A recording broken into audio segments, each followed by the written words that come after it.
وسلم على آله سيدنا محمد الله محمد سمع والدنا والديكم ودنا والمسلمين جزاء ومغفرة لنا بسنا ولدنا بالخير والعافية وإلى حضرة النبي محمد صلى الله عليه وسلم الفاتحة.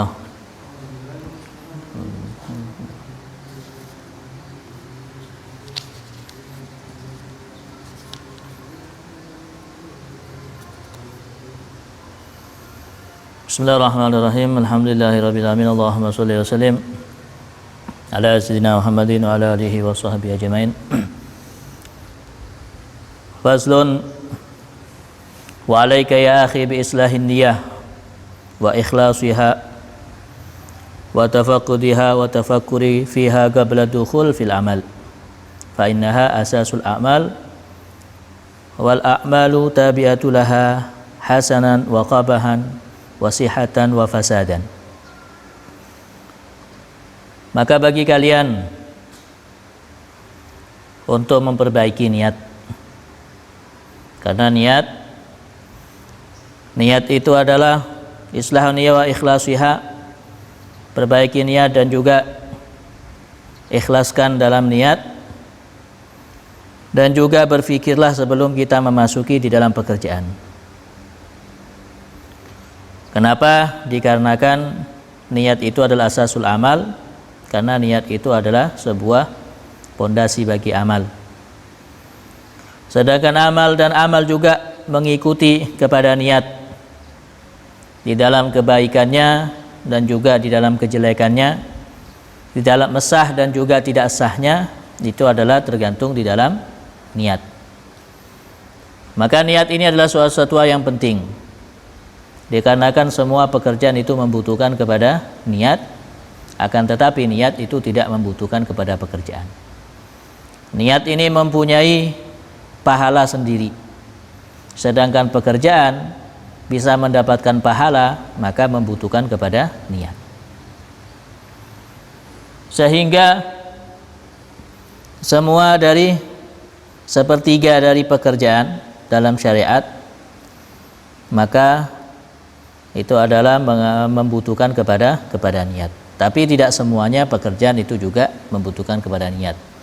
Contoh pekerjaan yang tidak membutuhkan kepada niat seperti halnya mensucikan perkara najis, maka tidak butuh niat. Seperti halnya hendak melakukan adzan, maka juga tidak membutuhkan kepada niat. Walaupun tidak niat adzan atau tidak niat mensucikan perkara najis, maka tetap menjadi suci kalau sudah disucikan, dan juga adzan juga terjadi. Akan tetapi kebanyakan di dalam pekerjaan membutuhkan kepada niat. Contohnya di dalam setiap ibadah seperti halnya sholat maka butuh pada niat. Wudu maka membutuhkan kepada niat. Zakat membutuhkan kepada niat. Begitu juga di dalam puasa butuh kepada niat. Sedangkan arti niat itu adalah muqtarinan bi fi'li. Niat itu adalah berbarengan pekerjaan, maka itu disebut dengan niat. Ketika sholat maka dibarengi dengan takbir Allahu Akbar, maka itu disebut dengan niat. Seperti wudu, ketika sampainya air kepada muka maka itu sudah disebut dengan niat. Tapi kenapa kalau puasa? Kalau puasa kok tidak berbarengan dengan pekerjaannya? Karena puasa ini repotnya kita untuk menentukan awal di dalam puasa, itu repot. Sehingga pekerjaan niatnya dalam puasa, maka itu sama dengan azm, yaitu di malam hari yang penting niat, maka sah ketika kita puasa. Di dalam puasa itu adalah dalam niat puasa. Dan juga di dalam pengaruh dalam niat ini adalah karena menjadi asasul a'mal, menjadi pondasi bagi setiap amal, yaitu tentang baik atau tidaknya, maka tergantung dalam niatnya. Ketika kita mengerjakan sesuatu, ingin bekerja, maka niatkan dengan yang baik, maka kita juga akan mendapatkan kebaikan. Apabila mengerjakan sesuatu kita tidak diniatkan dengan baik, maka kita cuma sekedar dapat pekerjaan tapi tidak mendapatkan pahala di dalam kebaikan. Sampai-sampai di dalam perkara mubah itu bisa menjadi pahala. Perkara mubah itu adalah perkara apabila kita mengerjakan atau kita meninggalkan maka tidak mendapatkan apa-apa. Apabila kita mengerjakan tidak dapatkan pahala, apabila kita meninggalkan tidak dapat siksa. Itu perkara mubah. Apa perkara mubah? Banyak kebiasaan kita yang tidak pernah lepas dari kita perkara mubah, itu kita kerjakan. Seperti contohnya adalah tidur, itu perkara mubah. Tidur ini perkara mubah. Seperti makan, itu perkara mubah. Misalnya kita tidak makan, selama setahun juga tidak apa-apa, juga tidak dapat siksa dan juga tidak dapat pahala.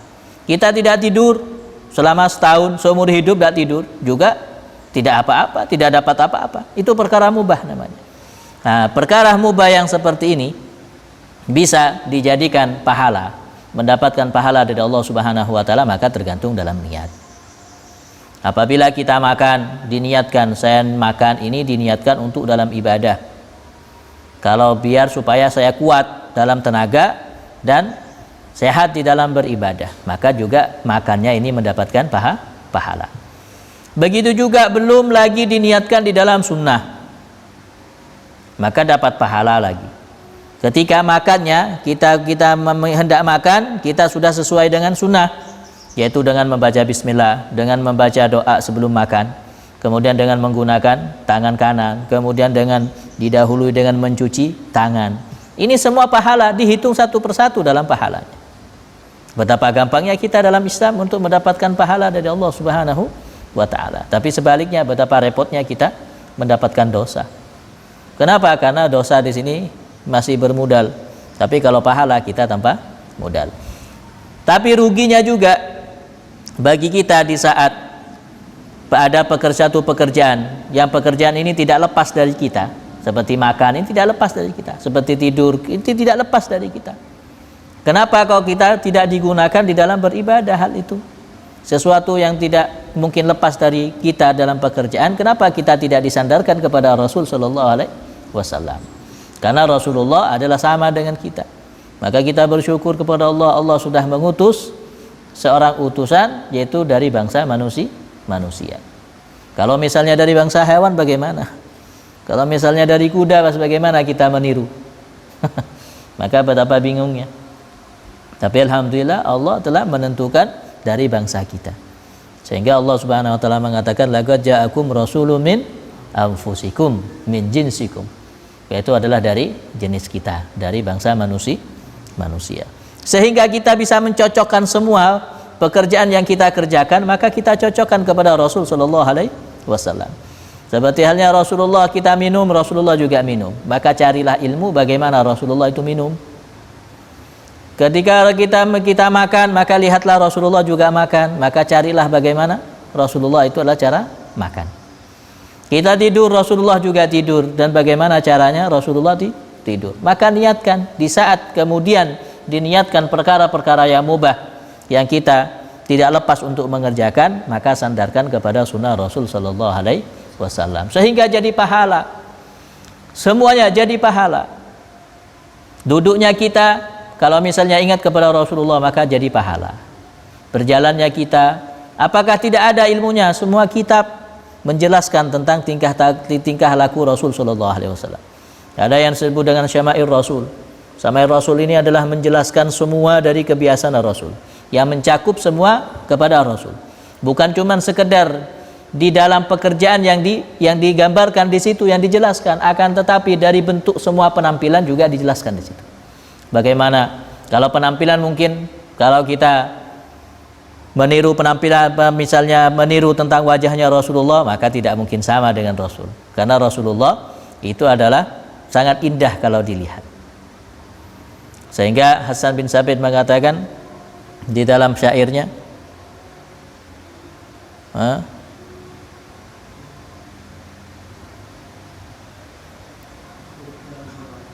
ulidta mubarra'an,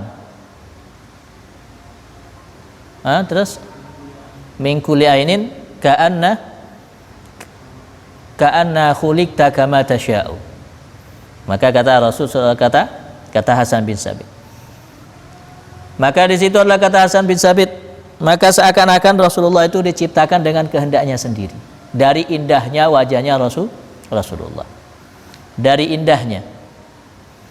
indahnya wajahnya Rasulullah seakan-akan tercipta dengan kehendaknya sendiri. Seakan-akan alis milih sendiri. Seakan-akan mata milih sendiri. Mulut milih sendiri. Seakan-akan dari indahnya wajahnya Rasul sallallahu alaihi wasallam.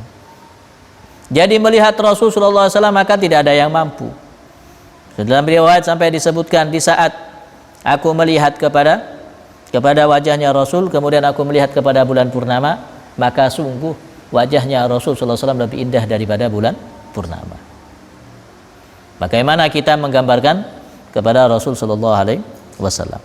Maka kemudian penampilan paling tidaklah penampilan bagaimana Rasulullah berpakaian, bagaimana Rasulullah di situ adalah berjalan, dan bagaimana Rasulullah posisi dalam tidur. Walaupun kita tidak hafal di dalam setiap doa yang diucapkan oleh Rasulullah, akan tetapi pekerjaan maka kita penting untuk meniru kepada Rasul sallallahu alaihi wasallam. Sehingga tidurnya kita mendapatkan pahala dari Allah Subhanahu wa taala. Sehingga penuh kita dalam pahala. Jadi nanti jangan heran di saat kita kembali kepada Allah, maka kemudian kita mendapatkan dari buku catatan, di situ adalah terdapat catatan-catatan yang seakan-akan di situ terlalu banyak. Ini kapan saya mengerjakan seperti ini? Kapan saya mengerjakan seperti ini? Sehingga kita merasa akhirnya mungkin salah ini Allah memberikan catatan sama anak ini. Sampai merasa salah dikarenakan apa?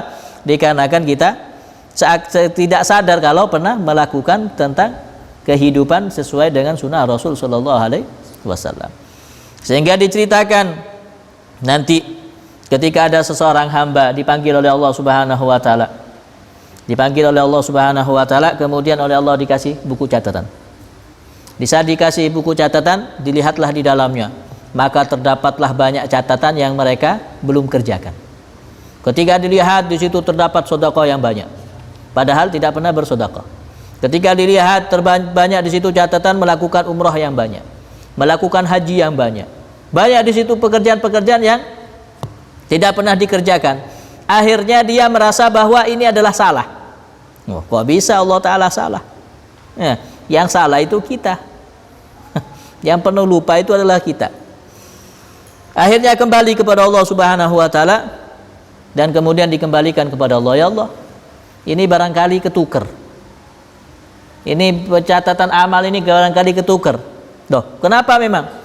Karena saya lihat di dalamnya, maka aku dapati di dalamnya yang tidak pernah aku kerjakan waktu di dunia. Maka kata Allah Subhanahu wa taala, itu adalah pekerjaanmu.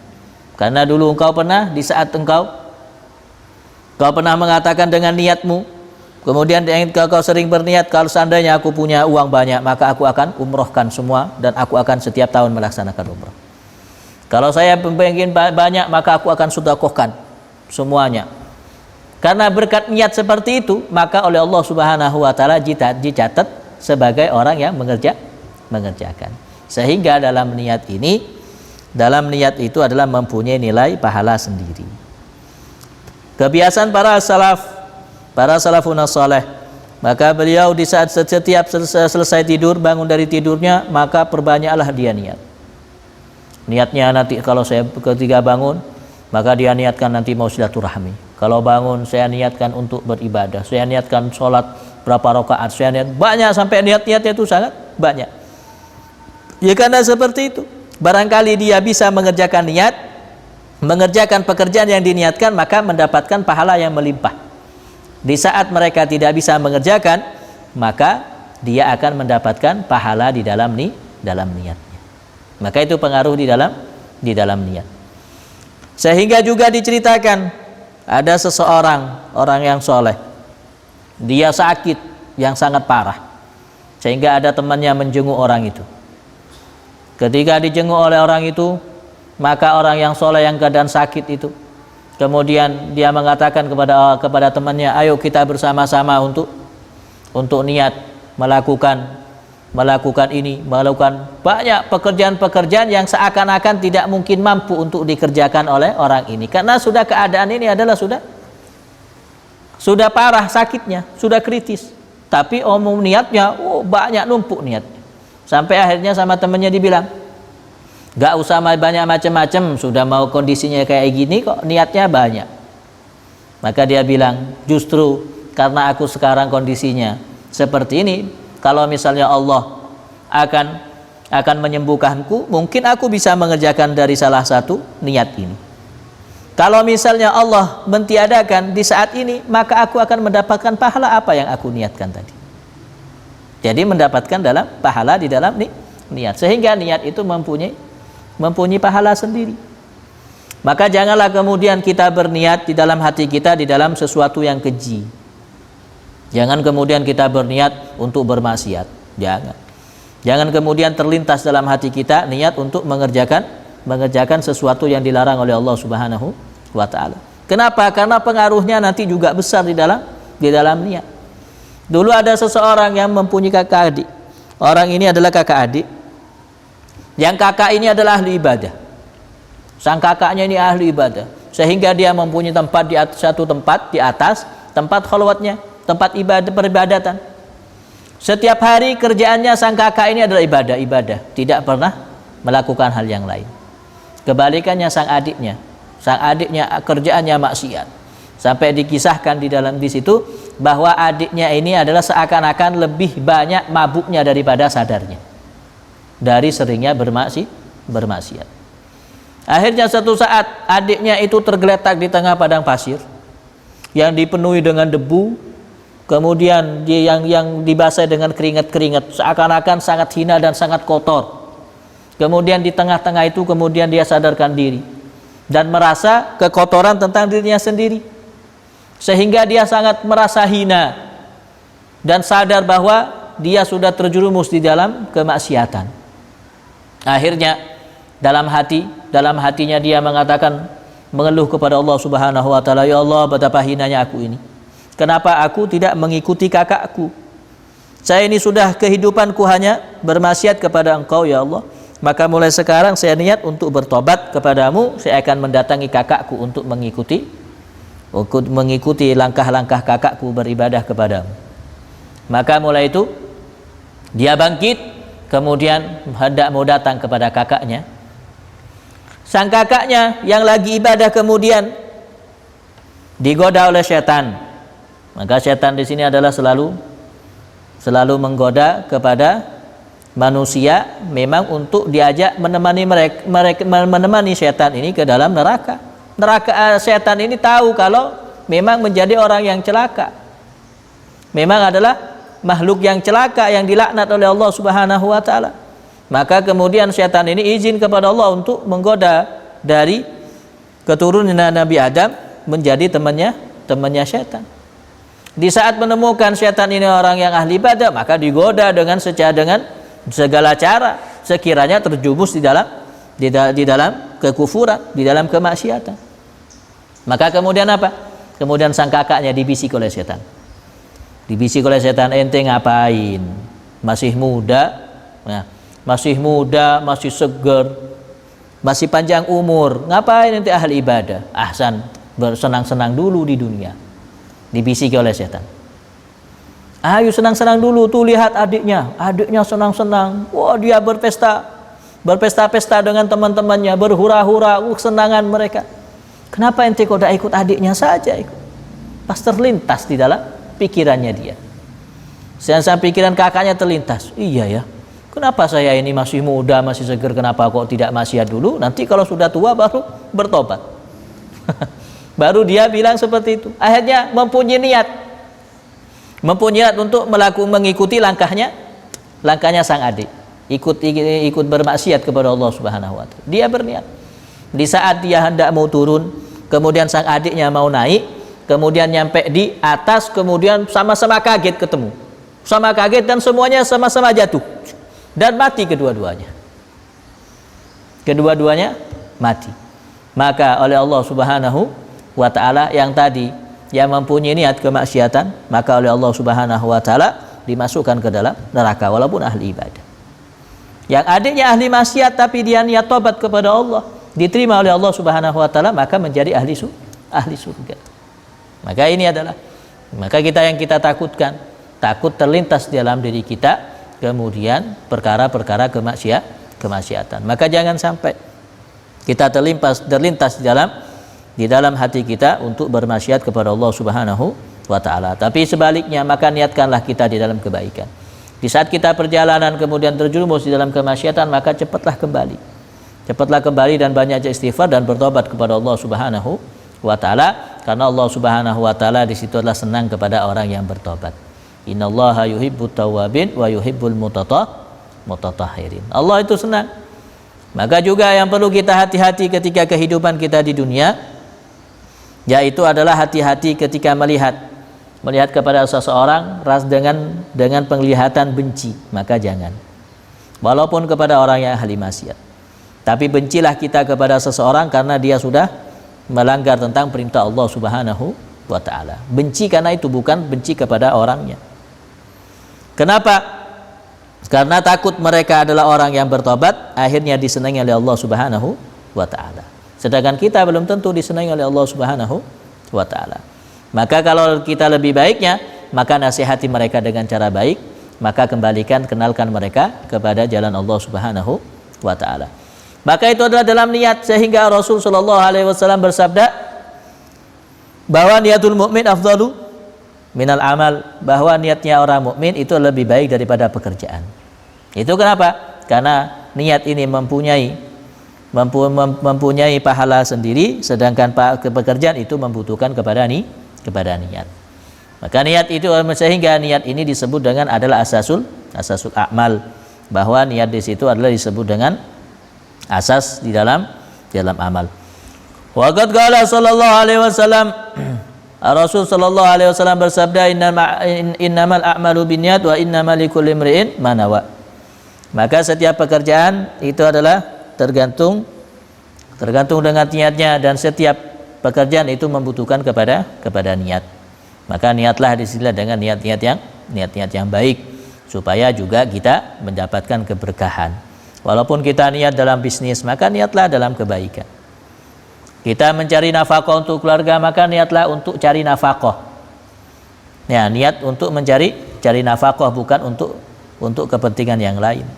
Tapi niat di dalam mencari nafkah sehingga mendapatkan pahala dari Allah Subhanahu wa taala. Maka kalau kita niatkan di dalam cari nafkah untuk keluarga supaya kuat dalam beribadah, maka setiap pekerjaan yang dikerjakan oleh keluarga, maka kita juga akan mendapatkan dari setiap satu persatu di dalam pekerjaan. Misalnya ada isi rumahnya 5, karena berkat semuanya jadi kuat dalam ibadah berkat nafkah yang kita berikan, maka kita juga mendapatkan seperti yang dia kerjakan. Apabila yang 5 ini adalah mendapatkan pahala 10 dari Allah, maka kita juga dapatkan pahala 10. Tapi di saat kita hanya niat di dalam mencari nafkah di sini hanya menumpuk-numpuk harta, hanya sekedar menumpuk-numpuk harta, maka kita tidak akan mendapatkan apa-apa. Justru kita akan menjadi celakanya bagi kita di dalam urusan dunia. Karena dunia ini adalah termasuk anaknya iblis. Maka di saat Allah Subhanahu wa taala menciptakan dirham, maka oleh iblis itu dicium-cium, oh ini anakku. Nah, ketika menciptakan uang menggunakan dirham, kalau sekarang itu adalah menciptakan uang, maka oleh iblis itu dicium-cium, oh ini anakku. Nah, anak-anakku. Maka jangan heran di saat ada orang yang bergelimang dengan harta dunia sehingga dia gampang terjerumus dalam kemaksiatan. Kenapa? Karena dia sudah tidak kuat, karena iblis selalu mengunjungi hatinya orang yang ada di dalamnya, yang ada anaknya. Yang dipikirkan dunia, akhirnya sama iblis dikunjungi terus hatinya. Kalau hati kita isi iblis, tidak mungkin kita kemudian berada di dalam jalan Allah Subhanahu wa taala. Sehingga bin Syawaka bin Salim mengatakan, maka taruhlah dunia itu di tangan, jangan taruh dunia itu di dalam hati. Kalau taruh dalam hati, dikunjungi terus nanti sama iblis. Dikunjungi, oh ini anakku, digoda. Akhirnya banyak orang yang berfoya-foya, itu adalah orang kaya, adalah yang berfoya-foya dikarenakan mereka sudah tidak bisa mengendalikan dari godaan iblis. Maka jadi orang yang miskin itu adalah juga sudah bersyukur kita dihidupkan seperti ini, sehingga bisa teratur dalam beribadah kita karena kita kemiskinan. karena miskin di situ kita akhirnya bisa mengingat kepada Allah, maka di situ adalah sudah bersyukur kepada Allah. Allah mengingatkan, Allah menjadikan kita untuk mengingat kepadanya itu dengan jalur kemiskinan misalnya. Ya, akan tetapi di saat Allah menjadikan kita menjadi orang kaya, maka meminta kepada Allah, ya Allah, jangan kemudian dunia yang kau berikan kepadaku jadi penghalang untuk menuju kepada engkau. Jangan kemudian kita menjadi penghalang, sungguh hinanya kita. Di saat miskin kita ahli ibadah, ketika kaya akhirnya kita menjadi orang yang ahli maksiat. Naudzubillah. Naudzubillah. Maka dari itu perbaikilah kita di dalam setiap niat. Fa'alaika alla taqula qawlan wa la ta'malu amalan wa la ta'zim 'alal amr illa wa taquna nawiyan bidzalika taqarrab ila Allah. Maka bagi kalian janganlah engkau mengatakan satu perkataan dan janganlah engkau mengerjakan satu pekerjaan dan janganlah berkeinginan satu keinginan kecuali niat hanya untuk mendekatkan diri kita kepada Allah Subhanahu wa taala. Jadi tidak ada pekerjaan sekalipun di dalam daras seperti ini. Daras seperti ini tiada lain yaitu hanya ingin mendapatkan kedekatan kita kepada Allah Subhanahu wa taala. Sedangkan jalan menuju kepada Allah itu adalah majlis-majlis yang mengenalkan kepada Allah Subhanahu wa taala. Bukan kepada yang lainnya. Betapa banyak majlis-majlis di situ yang melalaikan kepada Allah Subhanahu wa taala, maka jauhi. Maka dekatlah kepada majlis-majlis yang mengingatkan kepada Allah Subhanahu wa taala. Wa btigha thawab alladzi ratabahu subhanahu 'ala al-amri manawi min babi minna wal fadla. Maka juga mengharapkan tentang pahala dari Allah Subhanahu wa taala.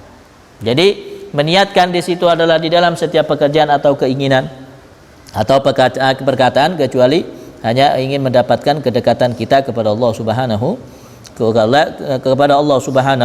wa taala dan juga mengharapkan tentang pahala dari Allah Subhanahu wa taala. Sehingga akhirnya semuanya Allah akan melihat kepada orang itu sesuai dengan niatnya. Apabila niatnya baik, maka Allah akan tunjukkan mereka dalam kebaikan. Apabila niatnya sudah tidak baik, maka Allah akan tunjukkan mereka kepada kehinaan. Maka dari itu kita sebagai hamba-hamba yang sudah mengetahui bagaimana di situ adalah bersikap di dalam kebaikan, maka mulai sekarang niatkanlah setiap pekerjaan di dalam kebaikan. Dan mudah-mudahan apa yang kita kerjakan ini adalah juga mendapatkan ridho Allah Subhanahu wa taala. Apa yang kita niatkan inilah tiada lain hanya niat kita hanya ingin mendekatkan diri kepada Allah dan mendekatkan diri kepada Rasul sallallahu alaihi wasallam. Mungkin cuma ini yang bisa saya sampaikan. Apabila ada pertanyaan, fadhol. Assalamualaikum warahmatullahi wabarakatuh.